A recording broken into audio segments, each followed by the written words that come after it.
मैं अवनीश आज उपस्थित हूँ लौकिक संस्कृत साहित्य का इतिहास जो चल रहा था हम लोगों का, वो चीज़ एक बार फिर से आप लोग देखिएगा कि जैसा हमने पीछे पढ़ लिया था, तो इसमें एक बार एक सरसरी निगाह से देख लेते हैं कि लौकिक संस्कृत साहित्य का इतिहास में आपका आता है रामायण।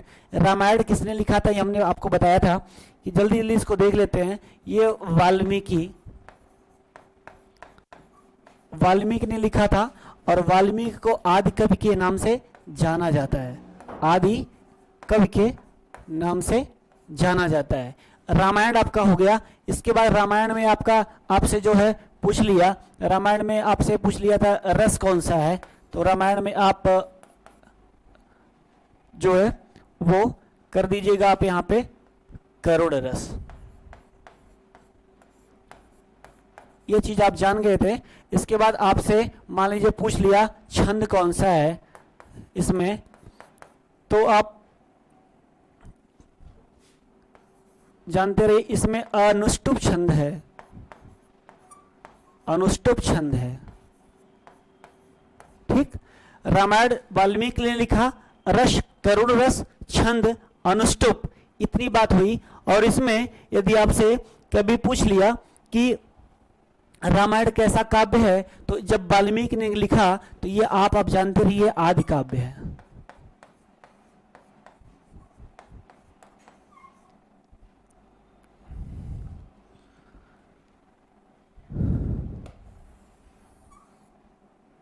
क्या है ये?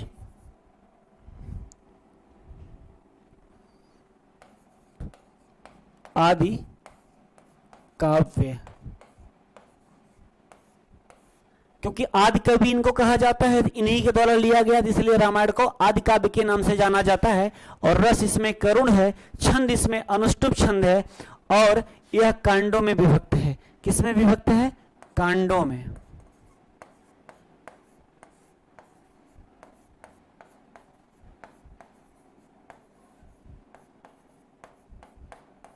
ठीक, अब जो है इसमें कितने कांड हैं, तो आप यहां लिखते रहिए, इसमें 7 कांड हैं। ठीक है, इतनी बात लमसम आप हमको पिछली वाली वीडियो में आपसे बताया था। और अब इसमें कांडों की बात जो हमने बताई थी, तो कांडों की बात ये थी कि जैसे देख लीजिए, इसमें ये भी बताया था कि बालकांड, अयोध्या कांड,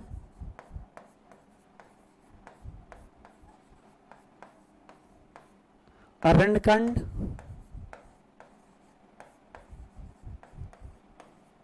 बाल अयोध्या अरण्य किष्किंधा कांड,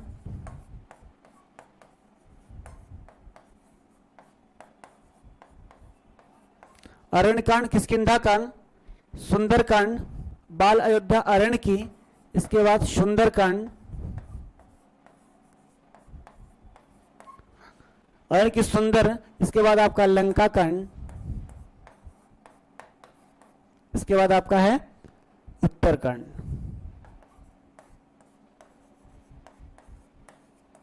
इसमें हमने सर्ग भी बताए थे, जो आप पिछली वीडियो में थी।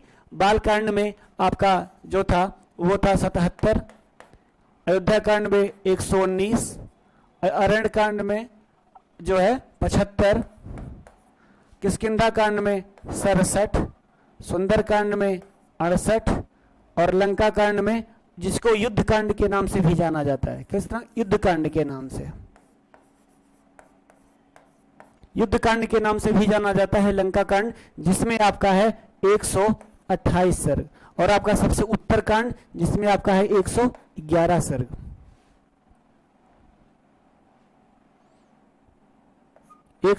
सर्ग, ठीक है, 111। इस तरह से मैंने चर्चा आपसे कर रखी थी कि इतने इस तरह से है। यदि और आपसे यदि आपसे मान लीजिए पूछ लिया कि श्लोकों की संख्या, ये बात अब यहां से अब आपको नहीं बता रहा हूं कि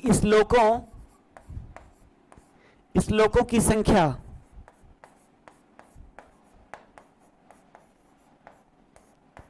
तो इसमें श्लोक कितने हैं, वो आपके श्लोक हैं इसमें 24,000 श्लोक, 24,000 श्लोक। रामायण में यदि आपसे कोई पूछे कि कितने श्लोक हैं तो आप कहोगे 24,000 श्लोक। इसको संस्कृत में क्या कहते हैं? इसको कहते हैं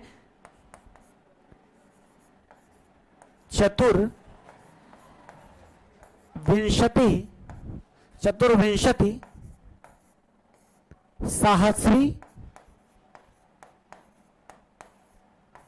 और यहां संहिता। चतुर्विंशति शास्त्रीय संहिता किसको कहते हैं? रामायण को। यह इंपॉर्टेंट है, इसको आप नोट कर लीजिएगा। लौकिक संस्कृत साहित्य का आप इतिहास पढ़ रहे हैं, रामायण वाल्मीकि आदि कवि, आदि काव्य कहा जाता है इनको। और आज ये इसमें रस है, करुण रस है। क्यों करुण रस है? ये बात मैंने आपसे बताई थी। कोई श्लोक था ना, मां निषाद प्रतिष्ठाम तुम गमः सा सती समा यत क्रौंच मिथुनादेकम वधीय काम मोहितम।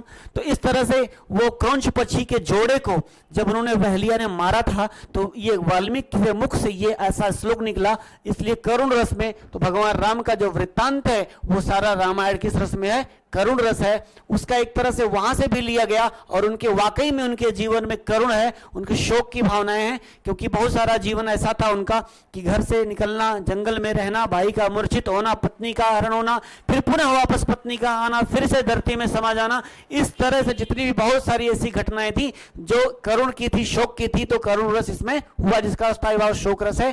छंद अनुष्टुप छंद है। यही जो मैंने पढ़ा था मां निषाद प्रतिष्ठाम, ये छंद अनुष्टुप का है, तो इसका आधार लेकर के अनुष्टुप छंद में बना। कांडों में विभक्त है, 7 कांड है। बाल अयोध्या अरण्य की सुंदर लंका उत्तर। आप ऐसे बोला करिए, बाल अयोध्या अरण्य की सुंदर लंका उत्तर। बाल अयोध्या अरण्य की सुंदर लंका उत्तर। बाल कांड, अयोध्या कांड, अरण्य कांड, किष्किंधा कांड, सुंदर कांड, लंका कांड, उत्तर कांड। बाल कांड में 77 सर्ग। सर्ग पूछा, सर्ग ये क्या है? सर्ग है। आप कहेंगे सर्ग क्या होता है? सर्ग मतलब होता है जैसे डिवाइडेशन जिसमें हुआ, सर्ग होता है। कुछ श्लोक होते हैं, इतने हजार श्लोक के बाद इतना बढ़ना, तो उसको एक सर्ग कहा जाता है। जैसे पाठ है, आप पाठ जानते हो, अध्याय जानते हो, पर्व जानते हो, तो इसी तरह से सर्ग है, ये सर्गों में बटा हुआ है। बालकांड में इतने सर्ग, अयोध्या कांड में 119 सर्ग, अरण्य में 75, किष्किंधा में 67, सुंदरकांड में 68 और लंका कांड में 128, उत्तरकांड में 111। ये आपसे परीक्षा में नहीं पूछ सकता। ये सर्ग आपसे लेवल का नहीं है, ये आपके लेवल के हिसाब से ये प्रश्न नहीं ये पूछेगा कि इतना कठिन पूछने की सर्ग बताओ। लेकिन ये पूछ सकता है कि रामायण में कितने कांड है, ये प्रश्न कॉमन है, ये आपसे पूछ सकता है। फिर दूसरा प्रश्न आपसे ये पूछेगा कि रामायण को कहते हैं चतुर्विंशति शास्त्रीय संहिता, शत शास्त्रीय संहिता। इस तरह से आपको दे देगा तो आप जानते रहिए। चतुर माने 4, विंशति माने 20 और 20 4 24 और शास्त्रीय मतलब सैकड़ा, हजार। तो इस तरह से 100,000 क्या हो जाएगा? 24,000 श्लोक हो जाएंगे किसमें? रामायण में। यह बात आप नोट कर लीजिए। और संपूर्ण सर्ग की यदि बात करता है, यदि आपसे पूछ लिया कि संपूर्ण सर्ग कितने, संपूर्ण सर्गों की संख्या, संपूर्ण सर्गों की संख्या, तो आप जो है कह देना संपूर्ण सर्गों की जो संख्या है ना वो है आपकी 500 सर्ग। कितना? 500 सर्ग। या कभी कभी आपको 645 मिल जाएगा। ये चीज आपसे राम पूछेगा संपूर्ण सर्गों की संख्या, तो 500 सर्ग या 645 सर्ग, दोनों ऑप्शन में तो नहीं आएगा, एक ही आएगा, चाहे वो 500 आए चाहे ये 645 आए, तो ये हो जाएगा। और आपसे दोबारा चतुर्विंशति शास्त्रीय संहिता, इसको आप देखते रहिए।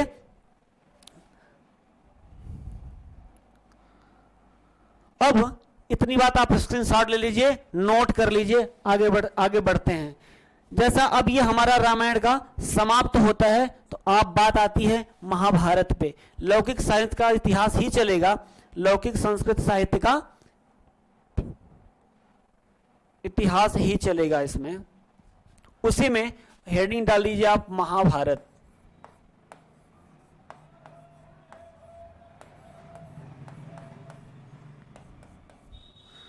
थोड़ा मोटे से लिख देते हैं।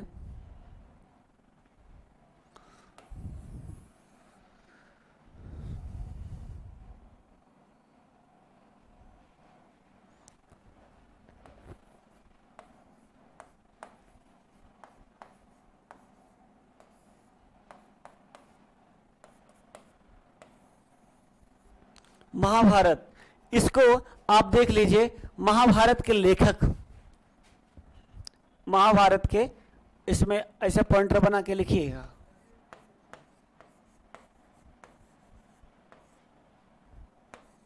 तो महाभारत के लेखक यदि आपसे पूछता है तो महाभारत के लेखक जो हैं वो वेद व्यास है, वेद व्यास है। महाभारत के लेखक कौन है? वेद व्यास हैं, जो है इन्होंने क्या किया, महाभारत को लिखा। ठीक, और इनके पिता का क्या नाम था?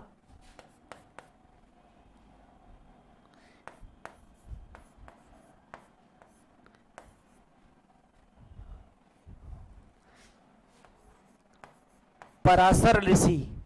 इनके पिता का जो नाम था वो था पराशर, और इनकी जो माता थी वो सत्यवती थी।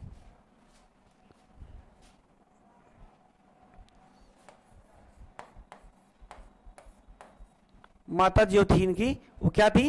वो इनकी माता का नाम था सत्यवती।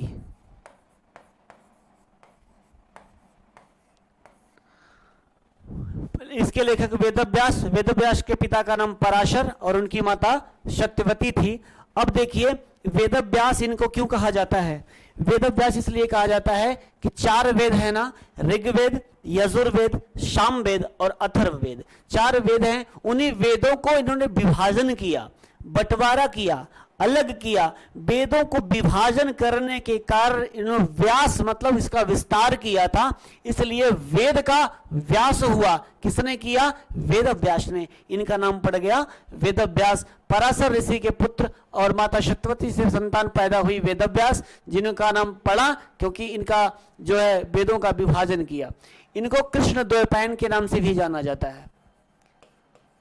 कृष्ण द्वैपायन, इनको कृष्ण द्वैपायन के नाम से भी जाना जाता है। क्यों? कृष्ण का मतलब होता सांवला, और द्वैपायन माने 2 नदियों के बीच पे, 2 नदियों के द्वीप पर भी इनका जन्म हुआ था, द्वैपायन कहलाया। तो ये द्वैपायन भी कहे जाते हैं। एक तो वर्ण के सांवले थे और दूसरे 2 नदियों पर इनका हुआ था, इसलिए इनका उपनाम कृष्ण द्वैपायन के नाम से भी जाना जाता है। आप नोट करते रहिए। अब इनका जन्म स्थान की बात करते हैं।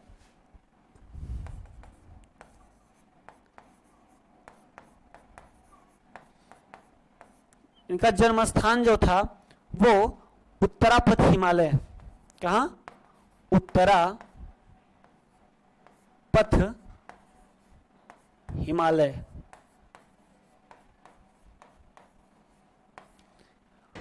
उत्तरापथ हिमालय इनका जो है जन्म स्थान था। ठीक है। और वेदों के विभाजन करता, भागवत पुराण इत्यादि सहित बहुत सारे ग्रंथों को इन्होंने वेदव्यास जी ने लिखा। ठीक है, इसको आप आगे बढ़ते रहिए। और महर्षि व्यास की गणना, एक बार इसे पॉइंटर बना लीजिए, लिखिए महर्षि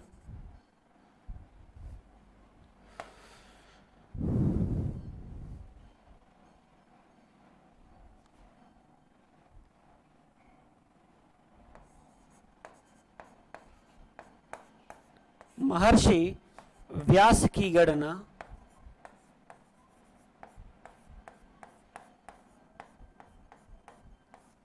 सप्त चिरंजीवी में होती है। सप्त चिरंजीवी, सप्त चिरंजीवी में होती है।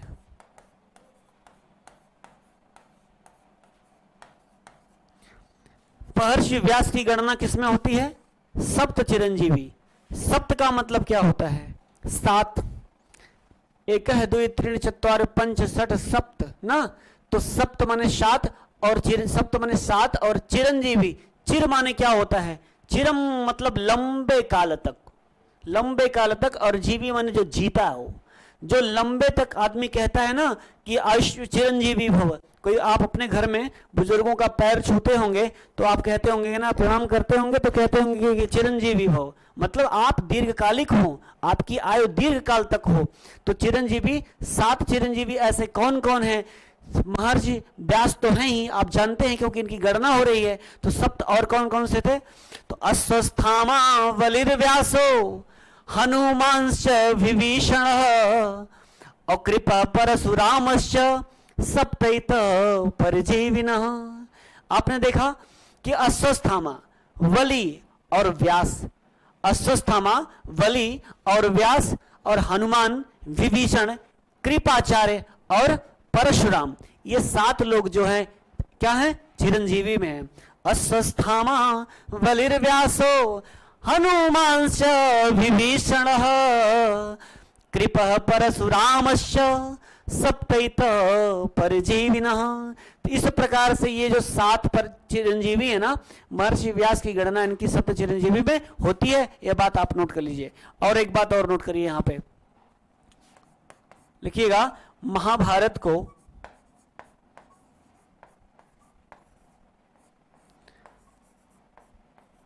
आर्ष काव्य कहा जाता है। कौन सा काव्य कहा जाता है? आर्ष काव्य। महाभारत को आर्ष काव्य कहते हैं।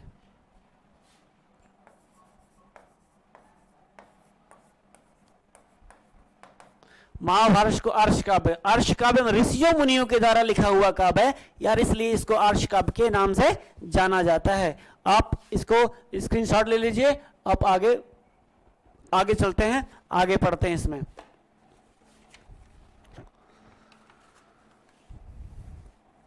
और एक चीज और लिखिए, महाभारत भारतीय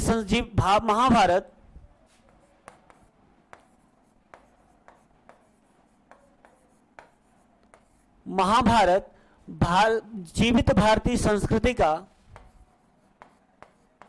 जीवित भारतीय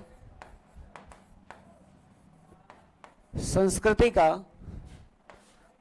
प्रकाश स्तंभ है।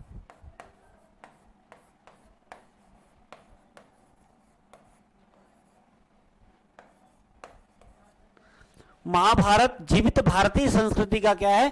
प्रकाश स्तंभ है। ये विश्व का, ये जो है बहुत, विश्व का सबसे विशाल ग्रंथ है ये महाभारत।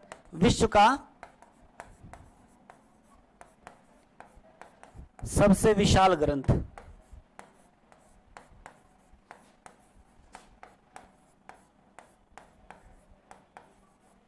कौन? महाभारत।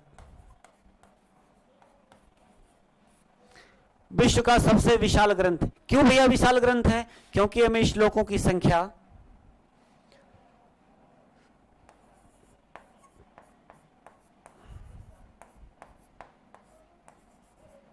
श्लोकों की संख्या कितनी है? 1 लाख।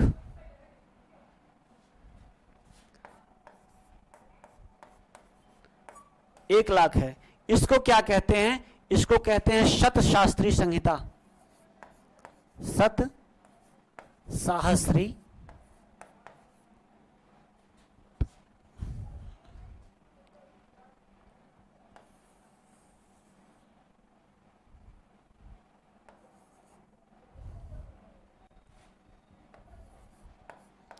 सत सहस्री संहिता। सत सहस्त्री संहिता इसको कहते हैं ना, सत सहस्त्री संहिता किसको कहते हैं? महाभारत को। और यही चतुर्विंशत शास्त्री संहिता आप पढ़े थे। चतुर्विंशत शास्त्री संहिता किसको कहते हैं? वो कहते हैं आपको रामायण को। और शतविंशत शास्त्री संहिता किसको कहते हैं? जिसमें 1 लाख श्लोक हैं, वो कहते हैं आपको महाभारत को। इसलिए विश्व का सबसे विशाल क्या है? ग्रंथ है। अब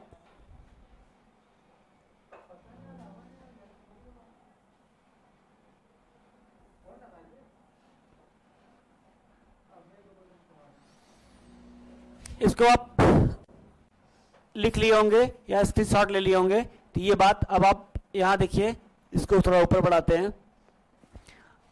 अब जो है इसमें 1,00,000 श्लोक हैं, इसलिए इसको क्या कहा जाता है? सत शास्त्री संहिता कहा जाता है। महाभारत, इसके आगे पॉइंटर बनाकर लिखते रहिए।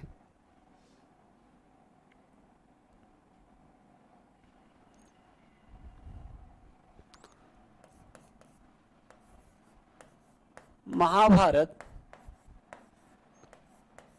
पर्वों में विभक्त है।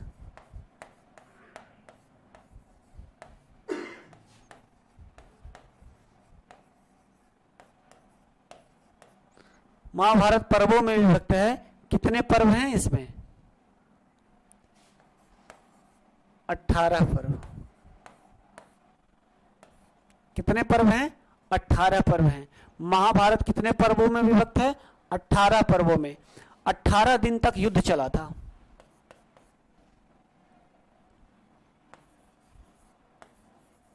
युद्ध चला 18 दिन तक, ठीक। और इस पूरे महाभारत के युद्ध में 18 अक्षौहिणी सेना थी।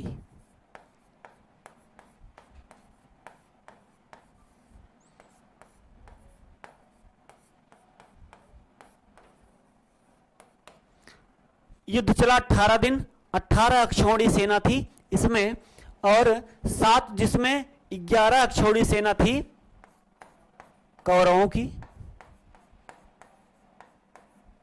और 7 अक्षौहिणी जो सेना थी वो पांडवों की थी। अक्षौहिणी मतलब जानते हैं? अक्षौहिणी शब्द है, अक्षधन ओहिनी शब्द बनता है, तो अक्षौहिणी बनता है। ये आपके वृद्ध संधि का एक शब्द है, अक्षादोहिन्या नाम उपसंख्यानम, जो ये है ये अक्षौहिणी है।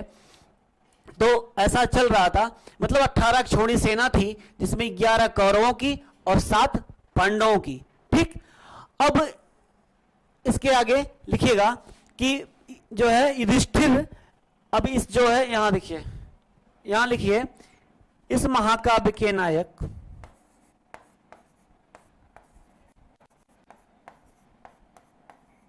इस महाकाव्य के नायक यदि आपसे पूछे तो इस महाकाव्य के जो नायक है ना वो युधिष्ठिर है।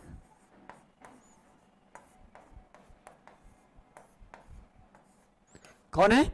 युधिष्ठिर। इस महाकाव्य के नायक है युधिष्ठिर। युद्ध स्थिर इति युधिष्ठिर, माने युद्ध में जो स्थिर हो वो युधिष्ठिर है। ये तो युधिष्ठिर थे, धर्मराज हैं, इस महाभारत के नायक युधिष्ठिर हैं। अब एक चीज और आप जान लीजिए, क्या आप यहां से जाने क्या? महाभारत आपने देखा, महाभारत को कितने उसमें श्लोकों की संख्या है? सत शास्त्री संहिता है। जैसा कि आप देखिए,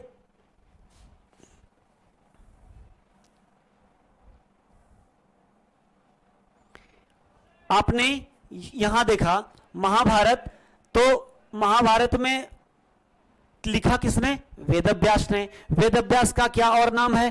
कृष्णद्वैपायन। इनके पिता कौन थे? पराशर। इनकी माता कौन थी? सत्यवती। इनका जन्म स्थान उत्तरापथ, हिमालय। महर्षि व्यास की गणना सप्त चिरंजीवी में होती है, यह बात हमने बता दिया। एक श्लोक भी गा करके मैंने बताया कि अश्वस्थामा बलिर्व्यासो। इस तरह से सप्त चिरंजीवी माने 7 चिरंजीवी में जिसकी गणना व्यास की आती है। महाभारत को आर्ष काव्य के कहते हैं और रामायण को आदि काव्य के नाम से जाना जाता है। ये बात आप ये देखें। फिर महाभारत जीवित भारतीय संस्कृति का प्रकाश स्तंभ है। ये महाभारत, यहां से हमको धर्म, अर्थ, काम और काम की सारी जो सिस्टम है, जो समाज का जो मनुष्य का मूल रूप से उद्देश्य है, वो हमको यहां से समझने को प्राप्त होता है। विश्व का विशाल ग्रंथ महाभारत है। क्यों है?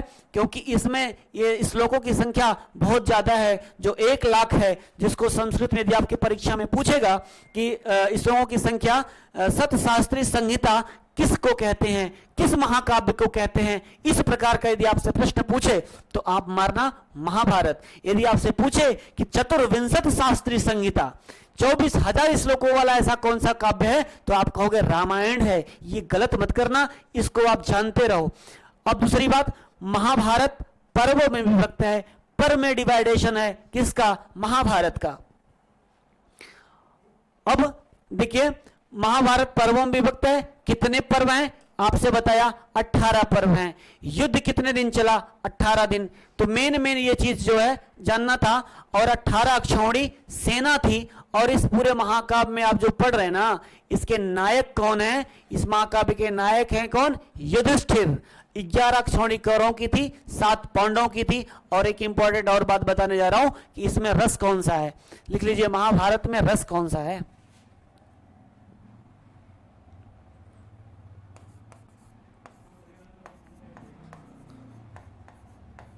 महाभारत में इसमें रस कौन सा है?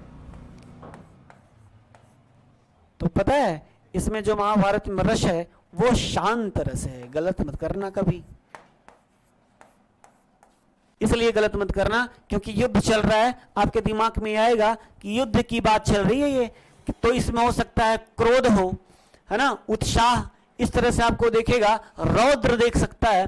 तो इसलिए आप गलत मत रहना। शांत रस है महाभारत में, शांत रस है। अब हम बात करते हैं पर्वों की। कितने पर्वों की? 18 पर्व है ना इसमें। तो 18 पर्वों के यहां से परीक्षा में प्रश्न पूछा जाता है। जो ये चीज आप देख लो, तो यहां से पर्व कौन कौन से हैं स्क्रीनशॉट ले लो, या फिर आप इसको अपने कॉपी और कलम से अपना नोट करते चलना मेरे साथ साथ। अब देखो 18 पर्वों के नाम।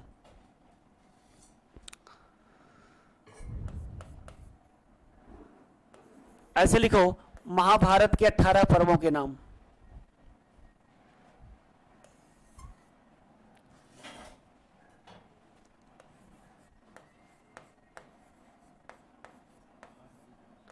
महाभारत के 18 पर्वों के नाम ना, ऐसे। अब पहला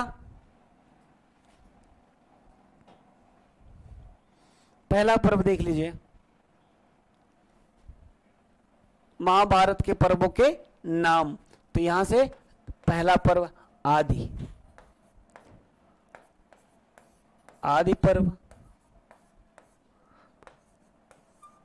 सभा पर्व, लिखते रहिएगा, आदि पर्व, सभा पर्व, इसके बाद वन पर्व, इसके बाद विराट पर्व,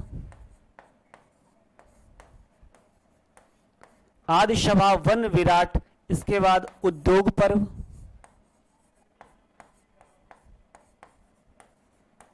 आदि सभा वन विराट उद्योग, भीष्म पर्व,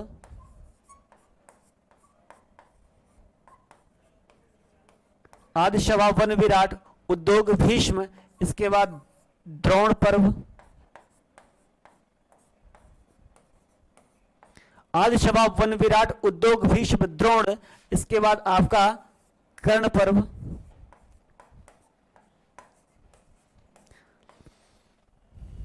इसके बाद आपका शल्य पर्व, शल्य पर्व, ठीक है। शल्य पर्व हो गया। सौप्तिक और स्त्री पर्व,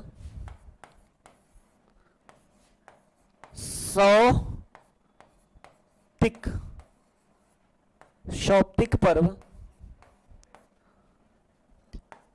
और आपका स्त्री पर्व ना। आपका फिर हो गया शांति पर्व,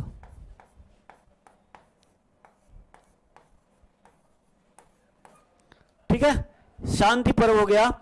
इसके बाद अनुशासन पर्व,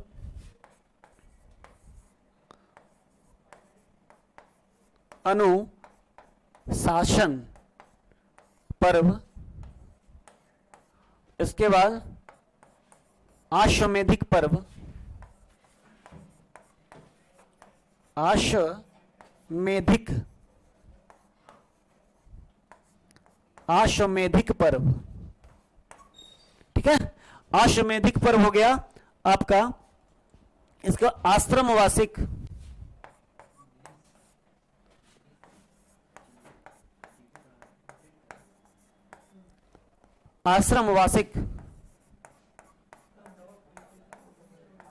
आश्रमवासिक, इसके बाद आपका हो गया मौसल पर्व,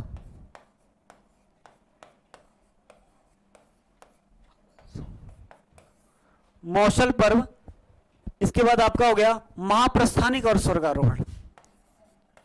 महाप्रस्थानिक, महाप्रस्थानिक पर्व फटाफट लिख लीजिएगा, और आपका अंतिम पर्व जो होगा वो होगा स्वर्गारोहण, स्वर्गारोहण पर्व। ठीक,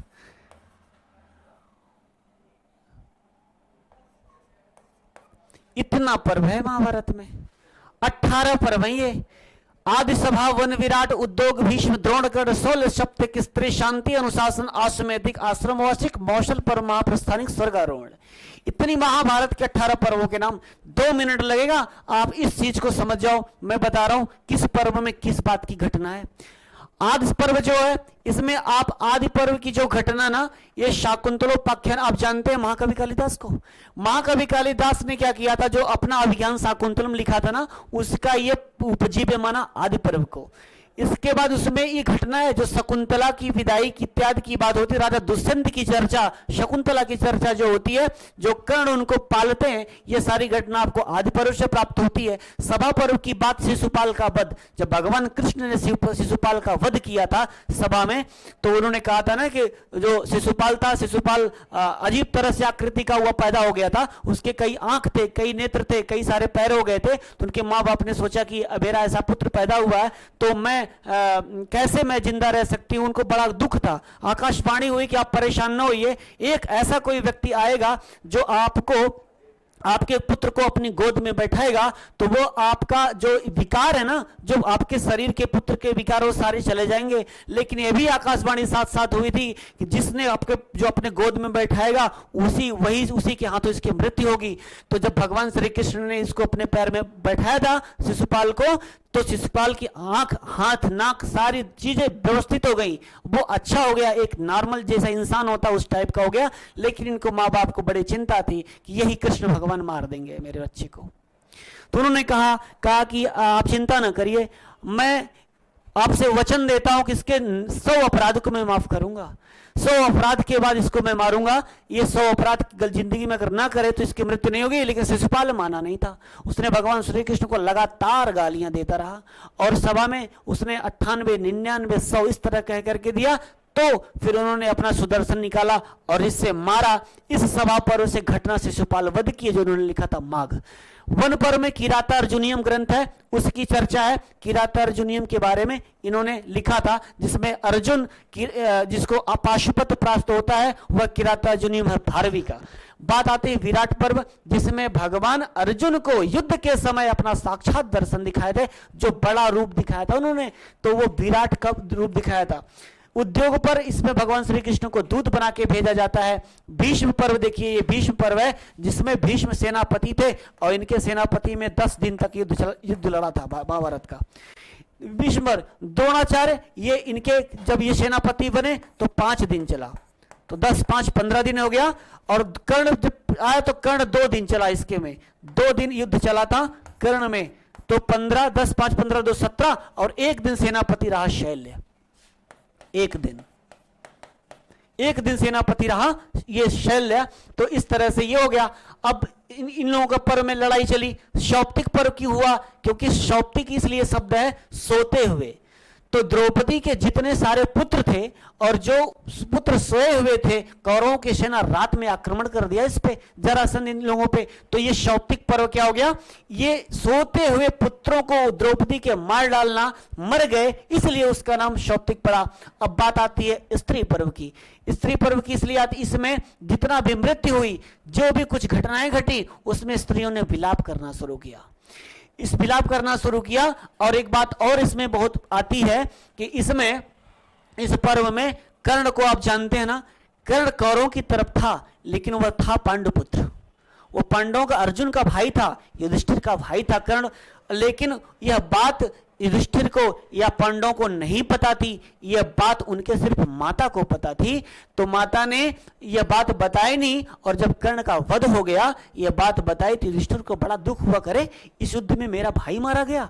तो उन्होंने, युधिष्ठिर ने अपनी मां को ही श्राप दिया और कहा, आज से स्त्रियों के हृदय में कोई राज की बात नहीं छिपेगी। इतना बड़ा भी राज की बात मत छिपा लो कि घर में अपराध हो जाए, घर में कोई किसी को मार दे, यह बात आप अपने कलेजे में इतना भी न छिपा लो। यह श्राप की घटना स्त्री पर्व में है। और इसके बाद शांति पर्व है, इसमें शांति इत्यादि का मतलब आश्रम की बात होती है। अनुशासन पर्व है, इसमें बहुत कुछ ज्यादा नहीं है। अश्वमेधिक पर्व ये है जिसमें युधिष्ठिर ने एक यज्ञ करवाया, अश्वमेधिक यज्ञ, जिसके नाम से यह पर्व जाना जाता है। और आश्रम महोत्सव जैसा कि ये नाम से जाना जाता है, इसमें कौरव और पांडव दोनों की सेना, दोनों के जो लोग हैं उनके घर के वो आश्रम में निवास करने चले गए। अब बात आती है मौसल पर्व की। मौसल पर्व में इसमें जो है इस तरह से जो घटना हुई, इसमें भी भगवान श्री कृष्ण को जो है श्राप मिला। उनको यह श्राप मिला कि आपके संपूर्ण यदुवंश का विनाश हो जाएगा। और ऐसा हुआ, जितने संपूर्ण भगवान श्री कृष्ण के यदुवंश थे, इस पर्व में उनका विनाश हुआ। और साक्षात भगवान श्री कृष्ण भी एक बहेलिया के हाथे मार गए, एक बहेलिया के हाथों मारे गए। जबकि आप जानते हैं कि भगवान को कौन मार सकता है, लेकिन होनी क्या नहीं करा देती। कुछ चीज होती है, विधि का विधान कुछ बना रहता है कि होना क्या है। तो भगवान श्री कृष्ण की मौत जो हुई, जो उनको मारा गया, फिर वो पुनः मरे कहाँ, वैसा कहाँ, वो तो शरीर त्याग किया, क्योंकि उनको बहुत सारे काम करने थे। कभी कृष्ण बने, कभी राम बने, कभी इस तरह से विष्णु बने, इस तरह से उनका रूप बदलता रहा। तो इस रूप से दूसरे रूप में बस दिखाया गया, ये बताया गया कि बहेलिया के हाथों भगवान ने उनकी मृत्यु उसके बाणों से हुई। मौसल पर्व में और यदुवंश का विनाश की बात इसकी चर्चा में हुई। महाप्रस्थानिक, इसमें सारे लोग प्रस्थान करते हैं, सारे लोग जाते रहते हैं, सारे लोगों का प्रस्थान होता है। और अंतिम पर्व है स्वर्गारोहण। स्वर्ग की तरफ जिसका आरोह होता है उसे स्वर्गारोहण, आरोह मतलब होता है, वह स्वर्गारोहण कहलाता है। अब स्वर्गारोहण में इसमें क्या था, इसमें एक युधिष्ठिर ऐसे थे जो धर्मात्मा थे, जो सशरीर स्वर्ग को गए थे।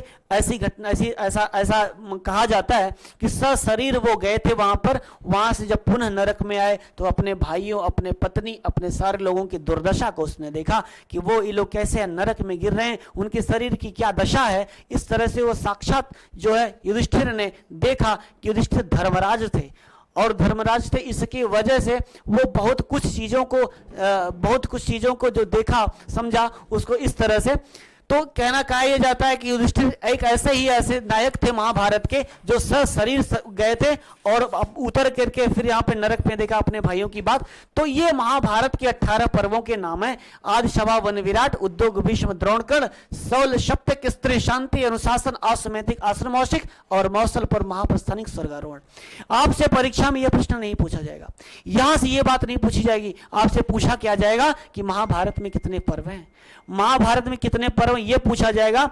आप कहोगे महाभारत में 18 पर्व हैं। यदि आपसे कभी पूछ लिया कि महाभारत में तीसरे पर्व का नाम बता दो, महाभारत में, क्योंकि टेट और सुपर टेट की परीक्षाओं में प्रश्न जो पूछे जाते हैं ना, उसका कोई सिद्धांत नहीं होता, कोई ये नहीं होता। सिलेबस है, ये संस्कृत है, संस्कृत विषय है, संस्कृत विषय में प्रश्न बनते हैं और आ जाएगा तो आप आपत्ति भी नहीं लगा सकते कभी कि प्रश्न क्यों बना। इसलिए यह आपसे पूछ लेगा महाभारत के तीसरे पर्व का नाम बता दीजिए, महाभारत के 5वें पर्व का नाम बता दीजिए। एक बात और ध्यान रखिएगा, इसमें आपको एक पर्व दिख रहा होगा, भीष्म पर्व। यह भीष्म पर्व जो दिख रहा है ना, यह श्रीमद् भागवत गीता आप पढ़ते हो, श्रीमद् भागवत गीता का जो उपजीव्य आधार है वो भीष्म पर्व से लिया गया है। यदि आपसे कभी परीक्षा में पूछे, आगे बढ़ते हैं, यहां देखिए, इसको आप स्क्रीनशॉट ले लीजिएगा और नोट करते रहिए। अब बात आती है भीष्म पर्व की, हमने चर्चा कर दी ना, तो यहां पर देखिए लीजिए, महाभारत में श्रीमद् भागवत गीता किस पर्व से लिया गया है, ऐसा प्रश्न आ जाएगा। मान लीजिए श्रीमद् भागवत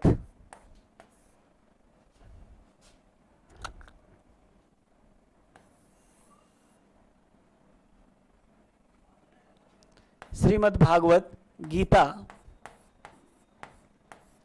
श्रीमद् भागवत गीता महाभारत के किस पर्व से लिया गया है, महाभारत के किस पर्व से लिया गया है।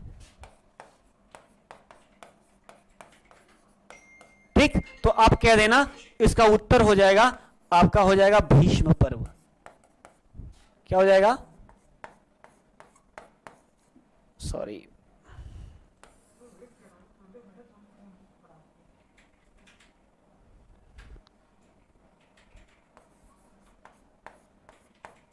भीष्म पर्व। ठीक, यहां से ये प्रश्न एक इंपॉर्टेंट कर लीजिएगा, ये इंपॉर्टेंट पूछता है महाभारत श्रीमद् भागवत गीता महाभारत के किस पर्व से लिया गया, तो आपका उत्तर हो जाएगा भीष्म पर्व से। आज बात को यही विराम करते हैं। आप थोड़ा सा रूप देख लेते हैं कि संस्कृत का रूप आप कैसे पढ़ते हो, तो इसको स्क्रीनशॉट ले लीजिए, नोट कर लीजिएगा। आइए थोड़ा रूप पे देख लेते हैं, जैसा कि हम आपको रूप की चाल में आपको संवार रहे थे अभी एक दिन कि रूप पढ़ा कैसे जाता है, किस तरह से आप रूप को याद करो, ये आपको मैंने बताया था। तो आपको सबसे पहले मैंने ये बताया था अकारांत पुल्लिंग, अकारांत पुल्लिंग। ठीक, अकारांत पुल्लिंग। अकारांत का क्या मतलब होता है? अ अंत में हो जिसके वो कहलाता है अकारांत। क्या क्या? अ लिख लीजिएगा, अ हो, अ अंत में हो जिसके, अ अंत में हो जिसके, वह अकारांत।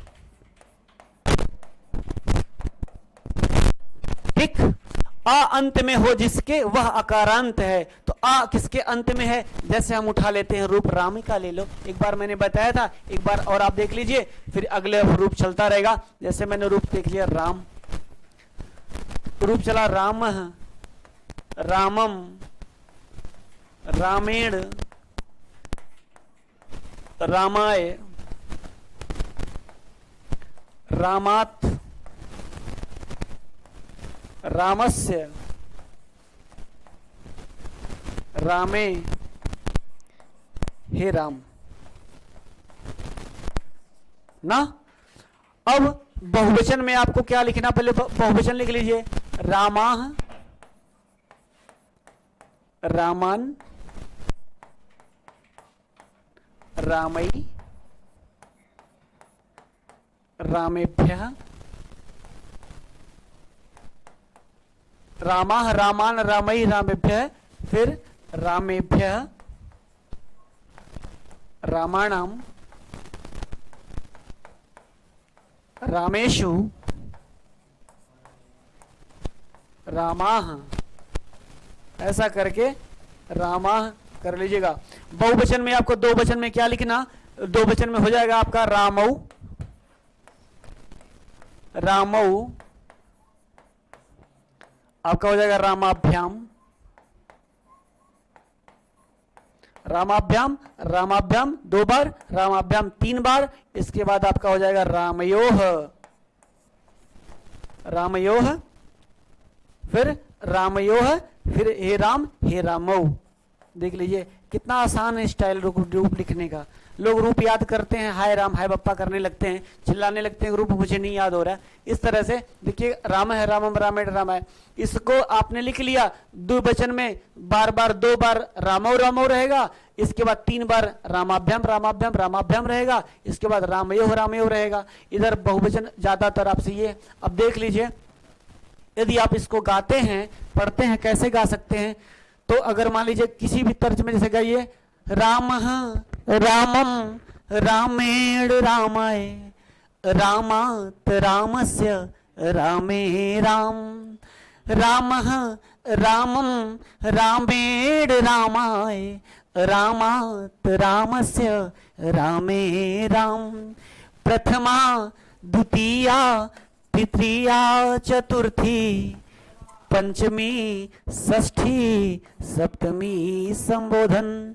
ये चीज हो गया, इस तरह से हो गया आपका। जब बहुवचन में चलेगा, रामाह, रामान, रामैः, रामेभ्य, रामेभ्य, रामाणाम, रामेषु, रामाः, रामः रामम, रामेण, रामाय, रामात्, रामस्य, रामे, राम।